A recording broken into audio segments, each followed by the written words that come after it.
Tai kaip ten su ta motivacija? Jos nėra, mūza neateina, nesinori daryti, nežinau, ar tai man, ar tai tinka, ar ne. Šiame video labai praktinis, aiškus pratimas, kuris man tarnauja virš 12 metų, dirbant su moterim tiek kaip lyderystėj, tiek kaip mentorystėj, pradedant nuo pirmų žingsnių, kurie padeda įvesti labai daug aiškumo ir, aišku, užkurti motivaciją ir kad turėtų žmogus ir aš kaip mentorius ir jūs kaip lyderis galite turėti įrankį, puikų įrankį, kuris padės net tada, kai ta motivacija iš tikrųjų krenta žemyn, kai ateina gyvenimo iššūkiai ir atsitinka kažkas tai, kas neplanuota, nemalonu ir kas gali tikrai tą motivaciją labai pažeminti. Truputėlį apie motivaciją. Ji neateina šiaip savo. Ji ateina tada, kai mes arba pradedam jau daryti pirmus žingsnius, arba tada, kai mes susidėliojam labai aiškiai, duodam savo psichikai, savo tiksliau, visus galimus atsakymus. Tad šitas pratimas, jį jūs taikykit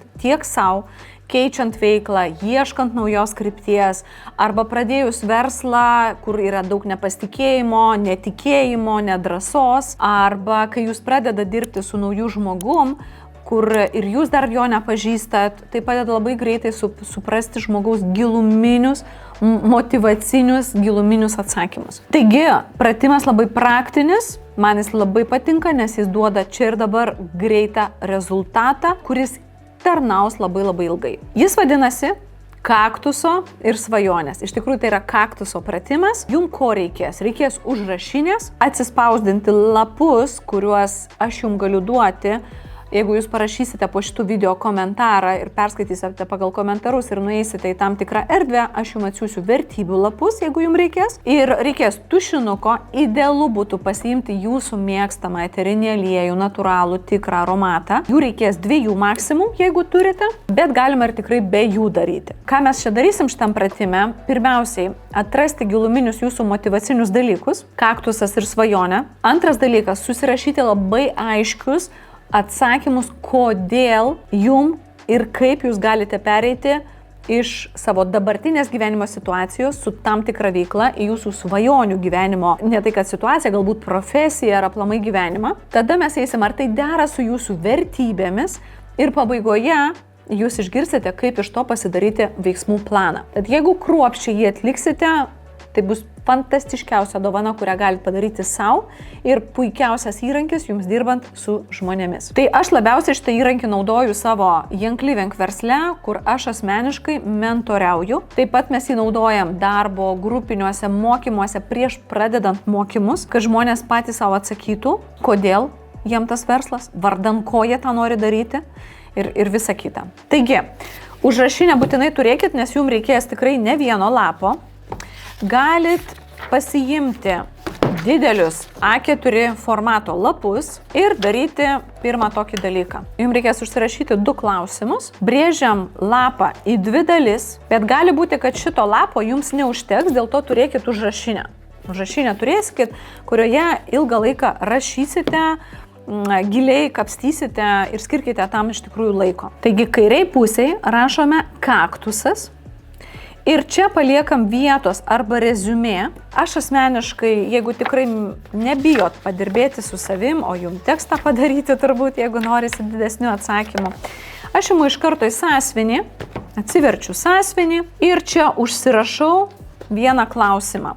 Galit jūs ir čia lape pasižiūrėti, bet jeigu skirtumėt laiko bent 15-20 minučių, aprašyti tą savo gyvenimo kaktusą. Kaip tas kaktusas aprašomas? Čia yra pirmas etapas to viso pratimo, iš viso jo bus 4-5. Atsakant į klausimą labai įdėmiai, tikrai pasižymėkite, jis yra tiesiog išgludintas kaip tikras deimantas. Kas mano gyvenime yra tokio, kad aš esu pasiruošusi ar pasiruošęs padaryti viską, girdit, viską, kad to nebūtų. Pamiršit šitą klausimą, rašydami visą laiką grįžkit prie jo. Tad paimam sąsiuvinuką ir užsirašome, kas mano gyvenime yra tokio, dėl kurio esu pasiruošusi padaryti viską, kad to nebūtų. Taigi, jeigu turit kažkokį aromatą, pasiruoškit 2 aromatus. Pirmas, kuris mažiau patinka, ypatingai tinka gvazdikėlis, cinamonas, medžių kokie aliejai, eteriniai aliejai. būtent atsakant į šitą klausimą. Ką mes darome? Įmame arba į delnus, arba ant lapelio ir tą lapelį laikome prie nosies ir tiesiog rašome. Taigi pasiruošiam 2 tik lapelių reikės, jeigu naudosite eterinius aliejus, tai galite, bet galit ir be jų tai drąsiai tikrai daryti, garantuotai. Jūs busit nustebinti šito pratimo rezultatu, kad ir kiek daug gyvenime turit atliekat savo įvairių praktikų. Ir va taip darom. Vis skaitom tą klausimą ir sėdim rašom. Uostom, jeigu aromatą naudojat, rašote visas kylančias mintis, jums jų niekam nereikės rodyti, čia tik pokalbis su savim. Bet kai mes rašome, būtinai rašyti ne su kompiuteriu, būtinai rašom ranka. Idealu būtų pieštuku, net ne tušinuku, bet tinka ir tušinukas, bet ne gelinis. Kad tas paspaudimas rankos eina per neuronus, kvapu dar stimuliuojat ir jūs labai greitai einat į gilius atsakymus, tokius esminius. Surašėt, aprašėt, išbuvot, pameditavot, skiriat tam laiko. Beje, kaktusą, kai aprašinėsite, labai svarbus dalykas. Skirkite iš tikrųjų ramaus laiko. Gali būti, kad norėsis ir paverkti, ir susigraudinti, ir pasidarys gaila. Tada reziumė surašot, galite surašyti vieną lapą, kad jums vienoje vietoje būtų labai aišku. Kai šitą padarėt, pirmas etapas padarytas, ne visada galbūt norėsis tą pačią daryti dieną, antrą etapą. Priklauso nuo to, kiek tas kaktusas jūs tikrai išgiliai pajudins ir kiek jūs išdrysit pamatyti tą tikrumą savyje. Ir tai gali būti ne visada malonu. Tad tikrai drąsiai galite pasiplanuoti ir kitą dieną padaryti, bet galite ir tą pačią dieną. Tada antras etapas, jis vadinasi svajonės. Svajonė tiksliau.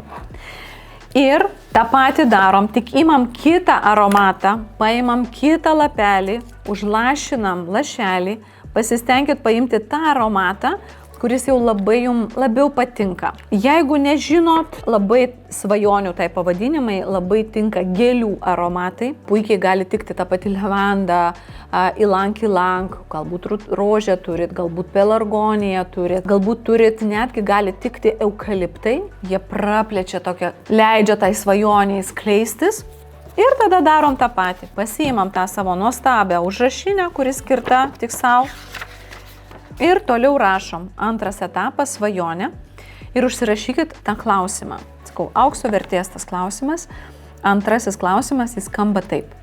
Kai rašysit, vis pagrįžkit, vis pasižiūrėkit. Kaip atrodo mano gyvenimas, mano diena, mano rytas, kaip aš atrodau, kur aš gyvenu, kaip aš važinėju, su kuo aš bendrauju, rytas, pietus, vakaras, kaip aš jaučiuosi ir visa kita labai detaliai iki smulkmenų, iki tų lapelių, buteliukų, gėlių ant stalo stovinčių, užuolaidų kambaryje, kai tame gyvenime nėra kaktuso.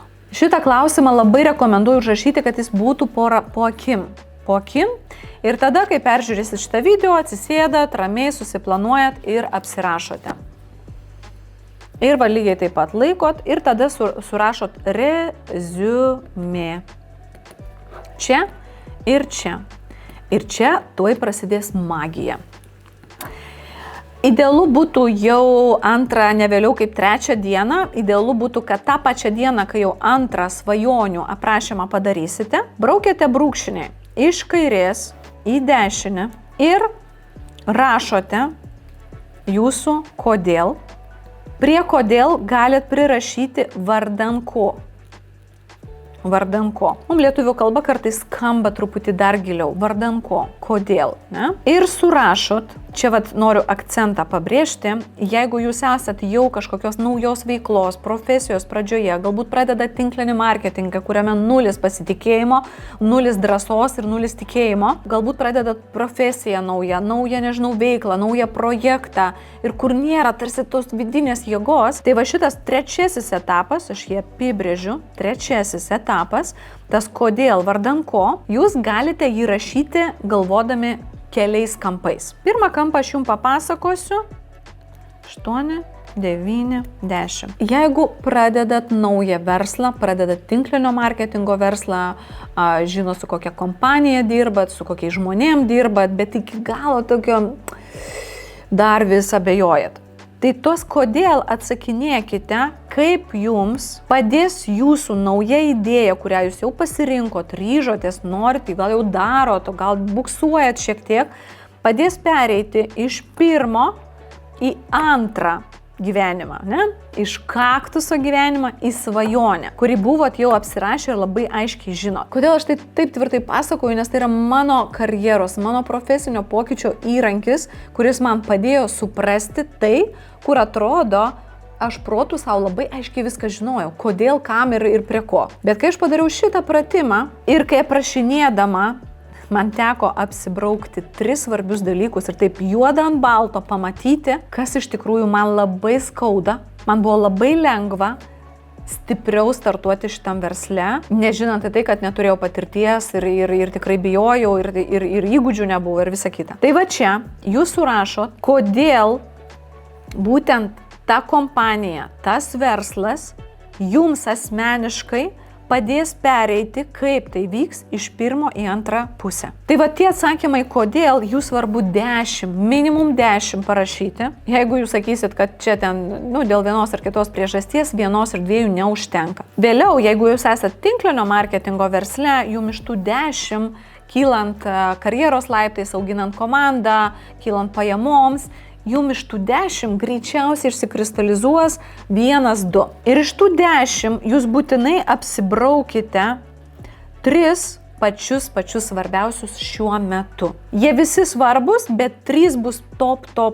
Iš to jau tai bus žaliava medžiaga jūsų komunikacijai, kvietimui, bendravimui, bendradarbiavimui, todėl kad jūs visur žinosit labai aiškius atsakymus, kodėl jūs pradėjote šitą verslą, kur jūs link kokio gyvenimo judate, nuo kurio ir žmonės tai labai girdi. Antras kampas, kaip sakiau, jeigu jūs esate šiuo metu paieškose naujos idėjos, naujo verslo, nežinot kur, ar čia nueiti rankdarbių kokį nors, gaminti kokius nors gražius dalykus, gal organizuoti kokius renginius, aš nežinau, gal iš esmės, nes gyvenam tokiam amžiui, normalu, kad keičiam tikrai profesinės kryptis, nenoriu sakyti kas 2 metus, bet kas 3, tikrai daugumai tenka susidurti ir pergalvoti savo pozicionavimą, kas aš esu, kodėl aš esu. Šitas pratimas jūs padės ir netgi viešoj komunikacijoje, socialiniam tinklam, ne tik su draugais kalbant, savo pozicionavimo pamatas prasideda šitam pratime. Taigi, jeigu jūs ieškot naujos krypties, jūs pirmiausiai turit surašyti tuos 10 punktų ir galit užsirašyti, kas ir kaip. 2 dar raktiniai prie kodėl, kas, kaip, su kuo, kas ir kaip, su kuo ir kaip aš galiu tai daryti, pereiti iš kaktuso gyvenimo į svajonės. Ir čia surašykit, 10 čia yra labai mažai, būtų idealu 30, 40 idėjų, minčių, kaip jūs galit pereiti iš čia į čia. Iš kaktusų ir atsisakyti, vadinkim, pakeisti tuos skausmus, kuriuos iš tikrųjų jums skauda. Ir surašo tas 10 idėjų, tai čia mažiausiai. Bet paimprovizuokit, kai surašysit, jeigu 30, jūsų tikrai pasąmonė, jūsų vidus tikrai das jums idėjų, kurios gali jūs labai nustebinti. Ir tada išsirenkat 5 kokias, mažiausiai 5, jeigu jau labai matysit, kokia 6 labai prašosi, galit ir 6 paimti, bet tikrai 5 sočiai užtenka, kurias paimsit šiuo metu į fokusą ir sudarysit planą ir eisit pasitestuoti. Nueiti galbūt į renginį, pakalbėti su tam tikrai žmonėm. Jau po to eisim tuoj pat prie sekančio žingsnio. Jis bus 4 žingsnis, kuriuo jau žiūrėsim dar kitų sluoksnių, kaip jums toliau judėti kryptingai. 4 etapas yra, kad mes visą tai dar turim tarsi sucementuoti, sustiprinti, o galbūt peržvelgti, galbūt naujai viskas pasimatys, tai yra jūsų vertybių sistema. Žinot, ko gero šitą, bet pasikartosiu. Jūsų charakterio bruožai, jūsų savybės, jūsų stiprybės, kaip norit tai vadinkit, ir vertybių sistema, jos turi derėti jūsų vertybių sistema su tos profesijos, tos krypties filosofija. Tai nebūtinai 100% turi sutapti, bet jeigu norit sėkmės, jeigu norit top aukštumų, top pasiekimų toje naujoje kryptyje, ne šiaip savo turbūt ieškot ir dvejojat galbūt ar ne, nes bijot suklysti, ar tikrai man pasiseks, ar tikrai aš sugebėsiu. Bet svarbu dar kartą peranalizuoti tos veiklos, tos krypties filosofiją su jūsų vertybių sistema. Na pavyzdžiui, jeigu jūsų vertybė yra kokybiškas gyvenimo komfortas, važinėtis su gera mašina, saugia mašina, turėti gerą stalą, ar ne? Ir tai jums svarbu, nereik bėgti, tai bus labai plati tema, ta vertybių sistema ir galbūt darėt ne kartą, o gal tai pirmą kartą girdit, bet kviečiu jūs pagalvoti apie tai. Ir jeigu šita vertybė, materialinė, komfortas, gyvenimo kokybė yra svarbu, o jūs gal šiuo metu dvejojat, o gal gavot pakvietimą eiti į kokį nors ypatingai socialinį projektą, labdaros kokį projektą, nežinau, šiek tiek pasavanoriauti, dar kažko. Ir jūs matot, kad tai vertybiškai gali jums kirstis, kad ir kokia nuostabi graži idėja yra. Na, galbūt jūsų vertybė, gyvenimo kokybė, komfortas, bendrai gal ir nėra vertybė, bet šiuo metu jums tai rūpi ir ties tuo jūs norit tikrai labai stipriai gyvenimą savo pasigerinti. Ir matysit, kad tai kertasi, galbūt iš tų surašytų idėjų jūs galėsit pasiimti kitas paieškoti. Taigi einam prie 4 žingsnio, tai yra vertybės. Tai yra labai tikrai plati tema, jinai paprastai man teko ne kartą prie jos grįžti ir mėnesį su ją vaikščioti ir tai nėra paprasta užduotis, bet aš iš savo daugiametės įvairiapusės patirties aš jums parodysiu, kaip jūs galite tai padaryti paprastuoju, greituoju būdu. Kaip sakiau, galėsiu atsiųsti jums vertybių galimas idėjas. Jeigu turite aromatus ir tikrai pabūsite tokioje atsipalaidavusioj būsenoje, ne iš proto galvosite, greituoju būdu iš šitų galimų vertybių pavadinimų jums reikia išsirinkti 10, kurios jums tikrai rezonuoja. Jeigu norit dar gilesnio ir bijot biškį paabejot, galima ir 15 ir 20. Bet aš greituoju būdu padarau jums 10. Iš šito ilgo sąrašo tikrai surasit, kad jums labai negalvotų, tai kas čia man ir kaip. Vienintelis dalykas su vertybių sistema, pagalvokit, kas jums iš tikrųjų labai rūpi. Jeigu vyksta gyvenime kažkokios situacijos ir jūs už tai mokate, pasiruošę sumokėti, per daug negalvoti, kaip pavyzdys man tobulėjimas ir mokymasis, man yra viena iš top 5 vertybių ir tai buvo prieš 12 metų ir tai yra dabar tas pats. Ir aš už švietimą, už edukaciją, už mokymus tiek savo, tiek vaikams visada mėgstu mokėti, pasiruošusi mokėti, man patinka už tai mokėti ir tai yra viena iš mano vertybių. Čia toks mini sufleris. Kas jūsų gyvenime iš tikrųjų yra? Jeigu jūs sakot, kad jūsų vertybė šeima, bet po darbo jūs dirbate antrą darbą, būkime atviri, čia šitas pratimas tik jums, tai nėra vertybė ir nereikia nuo to slėptis. Kuo labiau mes slepiamės nuo to, tuo daugiau vidinio konflikto, tuo daugiau mes atiduodame energijos ten, kur visai mums nepadeda tobulėti. Ir pavyzdžiui, aš išsirenku draugiškumas, aš išsirenku būtinai mano atveju, pavyzdžiui, man skamba laisvė. Jūs nuolatinis tobulėjimas. Toliau, čia dabar, pavyzdžiui, priėmimas, sveikata, partnerystė, užsidegimas. Tai yra aistra, rašau vertybę, pavyzdžiui, pinigai gali sakyti, ne, mama sakė, ne, taip negalima, taip neturi būti, ar ne? Bet jeigu šiuo metu tikrai jūs jaučiat tai, kad jūsų fokusas yra į didesnį pajamų uždirbimą, didinimą, nebijokit šiuo metu pasakyti, galbūt jį galėsit šiek tiek sušvelninti. Pavyzdžiui, aš ten, kur pinigai, tema, aš jį vadinu, aš tau seniai išsigryninau, tai yra gyvenimo kokybė.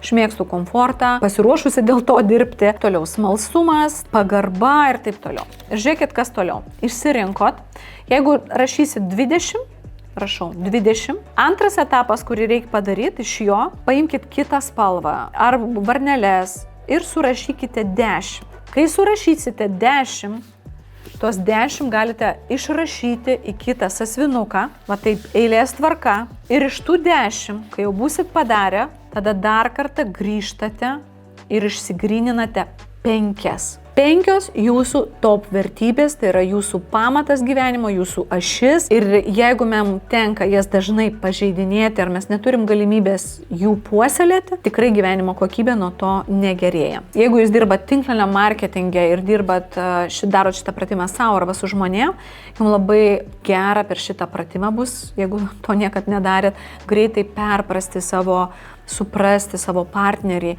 pasidalinti savo vertybėmis ir tada iš karto ryšys kūrėsi. Didžiausias sunkumas atsitinka tada, kaip iš tų 10 išsirinkti tas 5. Aš jums parodysiu labai paprastą, fantastišką, daug laiko sutaupantį pratimą, kaip išsirinkti, kad tai būtų tikra. Imam, sakau, galit užsirašyti, pavyzdžiui, kad ir į šviežią lapą, didžiosiom raidėm. Tuo aš parodysiu, kaip aš tai darau. Surašom tas 10 vertybių, va dabar pas mane, pavyzdžiui, priėmimas, užsidegimas, partnerystė, pagarba, sveikata, toliau smalsumas, stabilumas, toliau atsimenu taip, laisvė, 1, 2, 3, 4, 5, 6, 7, 8, toliau tobulėjimas ir kaip jau girdėjot, gyvenimo kokybė, rašau kokybė ir ten komfortas, laisvė ir taip toliau. Ir darom tokį pratimą. Paimam žirklės. Visas šitas išrinktas savo 10, jau tikrai išgvildentas, jau pragalvotas, sukarpom į juosteles. Jeigu norit, galit kiekvieną sukvepinti skirtingais aromatais, eteriniais aliejais, aišku, kokybiškais, jeigu turit jų. Čia juokauju, tiesiog dabar kilo mintis, bet labai svarbu sukarpyti į juosteles. Sakau, daug labai gyvenime pratimų esu dariusi ir tikrai tai normaliai išnagrinėti vertybių sistemą užtrunka nuoseklaus kasdienio darbo minimum mėnesį. Ir tada labai smagus ir lengvas pratimas, labai protui padeda suvokti, nes čia atrodo, o kas man svarbiau? Tai o gal partnerystė ar užsidegimas? O gal man vis dėlto pagarba? Ne, smalsumas gal. O gal sveikata? Oi, sveikatagi sakė, visi ten viskas svarbiausia, kas yra gyvenime, tai sveikata. Bet kai pagalvoju savo dienos rutiną, pasižiūrėjus, ar tikrai už sveikatą aš balsuoju kiekvieną dieną savo laiku ir savo dėmesiu. Va taip pasidarote ir tada žiūrite. Va taip nagrinėjate vienas su kitu šalia. Dabar paimu, pavyzdžiui, pas mane priėmimas ir užsidegimas. O tai kas man svarbiau? Ir užduodu savo tokį klausimą. Jeigu reikėtų vieno kažkurio visai atsisakyti, kurį aš pasirinkčiau? Priėmimas ar užsidegimas? Aš rinkčiausi užsidegimą, tą aistrą gyvenimui. Reiškia šitą keliu į viršų. Tada žiūriu žemiau. Priėmimas ar partnerystė? Kas man svarbiau? Priėmimas ar partnerystė? Tarsi apie tą patį ir iš to jūs gryninatės, kas už to giliau pažįstat ir save. Priėmimas ar partnerystė, ar ne? Man turbūt partnerystė, nes partnerystė tarsi ir tą priėmimą turi. Toliau žiūrim. Galim vėl pasižiūrėti čia. Užsidegimas ir partnerystė. Kas svarbiau? Užsidegimas ar partnerystė? Man partnerystė. Nes kai gera partnerystė, tada užsidegimas yra. Girdit, kaip aš mąstau? Ir taip prašukuojat, bet taip tarpusavėje vienas su kitu lyginat ir jums taip kristalizuojasi 5 jūsų svarbiausių vertybių. Nuostabus, smagus pratimas, labai aiškus tampa dalykas, apie ką jūs. Ir keliaujam toliau. Reiškia, vertybės išsigryninom. Buvo 4 žingsnis, vertybės turime. Tokiu pat principu galite pasidaryti savo charakterio bruožus, jūsų stiprybės, jūsų unikalumas, lygiai tokiu pat pratimu, kaip darėt vertybės. Tik mano rekomendacija būtų, kaip tai padaryti. Pasirašot patys savo 10 stiprybių, kuo jūs unikalūs, kaip jūs manote. Ir tada galite išsiųsti kokiem 3, 5, kuo daugiau draugų ar žmonių, artimųjų, kurie jūs labai gerai pažįsta. Jūs galite jiem nusiųsti ir jų paklausti, ar tu galėtum parašyti man 5 pačias mano top charakterio savybės, stiprybės, kurias tu matai, kurių galbūt aš nematau. Ir kai jūs gausite atsakymus, jūs lygiai taip pat parašėt savo, ką turit, gavot iš žmonių atsakymus ir išsigryninat savo top 5 savo stiprybių. Jum piešiasi jau vis didesnis ir ryškesnis žemėlapis. Žinot kaktusą, žinot, į kur norit nueiti, žinot, kodėl renkatės šitą verslą, šitą projektą, į kur norit eiti, žinot savo vertybės, šiek tiek išsigryninat, šiek tiek ar ne, savo charakterio bruožus, savybės ir jau jums aiškus planas darosi. Jeigu tai darote jūs jau žinodami pasirinkę tinklinio marketingo kompaniją, mentorius, žmonės, jūs turit labai aiškius atsakymus pozicionavimui. Jūs turit atsakymus, kodėl jūs tai darote sau. Aš tai darau todėl, kad man labai yra svarbu gera, stipri sveikata, nes mano vaikystės mama sakydavo, jeigu turėsi gerą sveikatą, tu galėsi bet kiek pinigų uždirbti. Žodžiu, visa kita yra lengvai gyvendinama. Taip nuo vaikystės man buvo kalbama, dėl to mano gyvenimas, sveikas gyvenimo būdas, rūpinimasis savim, jis laikosi irgi top 5.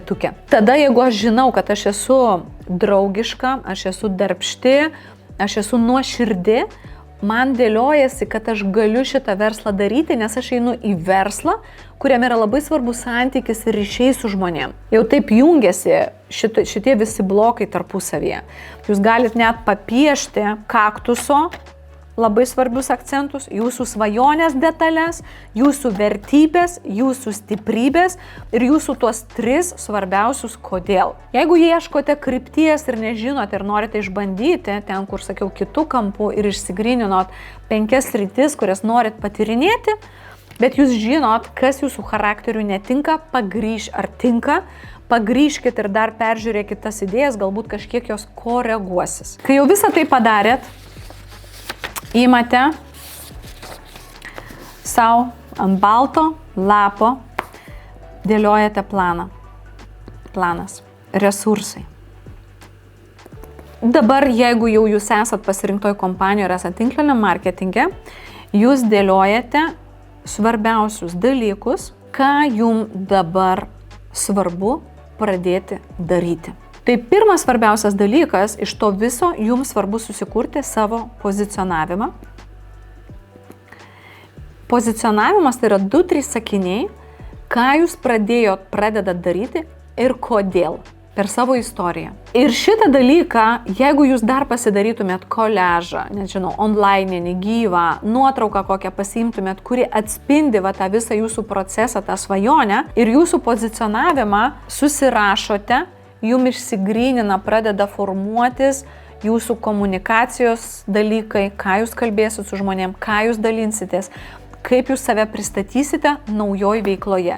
Ir tai nebus tada tinklinis marketingas, parduodu kažkokius tai buteliukus. Ne, tai yra jūs asmenybė, jūs turit savo sprendimus, aiškę viziją, aiškius atsakymus. Kai yra vidinis aiškumas, aplinka pradeda visai kitaip reaguoti. Jeigu jūs ieškote krypties ir išsirinkot 3-5 sritis, kurias eisit pačiupinėti, patyrinėti. Galite, aišku, YouTube surasti mano meditaciją apie susitikimą su savimi po 5 metų, kuri padės jums pamatyti save ir duos jums jėgų eiti patyrinėti tas sritis. Reiškia, jeigu jūs išsigryninot 5 sritis savo iš ateities, toj meditacijoje, sustabdykit ir paklauskit savęs. Ar tikrai tos 5 sritis, o galbūt 3, kurias man verta eiti labiausiai išbandyti. Kai būsit toj vidinėje atsipalaidavimo su savim susitikime būsenoj, jūs tikrai dar labiau suprasit ir suvoksit. Ir tada bereikia padaryti planą jau konkrečiai, ką jūs kiekvieną dieną dėl to darot, bent 3 veiksmai.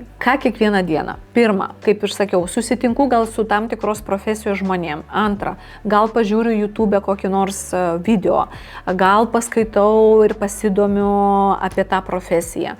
Paskaičiuoju, sudėlioju detalesnį planą, nuo ko aš galėčiau pradėti. Galbūt susirandu mentorių, gal nueinu į networkingo kokius susitikimus ir patyrinėju, kaip ten viskas atrodo iš tikrųjų. Štai šitas nuostabus praktinis pratimas, jis yra labai platus, jis sutaupys jums mažiausiai pusės metų laiko, mažiausiai, jeigu jūs jį atliksit kruopščiai sąžiningai, o jeigu jūs turite dar šalia mentorių, žmogų, kuris gali jūs palydėti ir tai su jumis apdiskutuoti, su tuo pratimu keliaukit tikrai pas jį. Jūs gausite dar gerų įžvalgų, galėsit pasidalinti ir dar užsistiprinti, užsitvirtinti savo tikrus atsakymus. Jeigu jums buvo naudingas šitas video praktinis, spauskite like, prenumeruokite kanalą, būtinai pasidalinkite su savo draugais, pažįstamais ir parašykite komentaruose vertybės, jeigu norėtumėt gauti visą tą vertybių sąrašą. Dėkoju, kad žiūrėjote ir iki pasimatymų mūsų meditacijų praktikose.